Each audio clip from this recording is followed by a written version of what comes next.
Je trouve que ça rend vraiment justice au texte de Cormac McCarthy. C'est pour moi, qui lit peu, c'est un des livres que j'ai lu ces 10 dernières années. Et donc je veux dire par là, je suis très très exigeant sur ce que j'ai écouté. Et je trouvais que ça rendait vraiment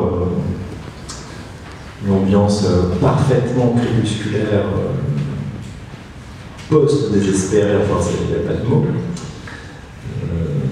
C'est bien habité, on mourir un peu. Moi je suis assez d'accord, j'aurais aimé, parce que voilà, je suis pas sûr moi, c'est-à-dire qu'il faudrait écouter plus, parce que j'hésite entre, et peut-être que quand, c'est pas une peine d'être trafiqué, ça c'est pas comme le type à la carré là, mais est-ce que ça tient la longueur? En même temps, je pense qu'il amène la bonne ambiance, effectivement, par rapport au texte. Moi, j'ai un doute, voilà, plutôt favorable, mais pas sûr. Voilà, il faudrait écouter. Et parfois, une gorgée ne suffit pas. Je pense que c'est un texte impossible à lire. Il y en a comme ça, quand il y a un très très bon livre, il ne peut pas être lu à haute voix. Et celui-là, c'est... non mais, j'ai le droit de dire des conneries.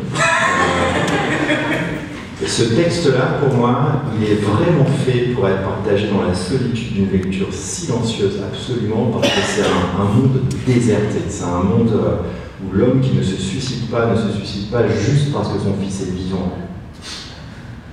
C'est sûr que ça calme. Un avis, on ne va pas terminer sur une note aussi sombre, un avis sur la beauté de cette voix, ou finalement l'impact des basses par rapport aux aigus. Moi j'ai bien aimé qu'il fasse des points, justement, parce que ça nous a permis de voir les images et de voir avec lui le paysage. Et ça m'a plu.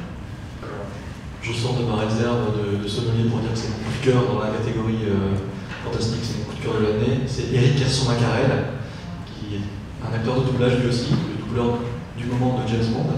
Ah oui. Qui lit donc ce texte aux éditions Sixth Street, et je peux répondre à Félix Louis que toute cette ambiance crépusculaire, il la tient jusqu'à la fin, c'est époustouflant. Et oui, vous pouvez voir la suite dans Skyfall.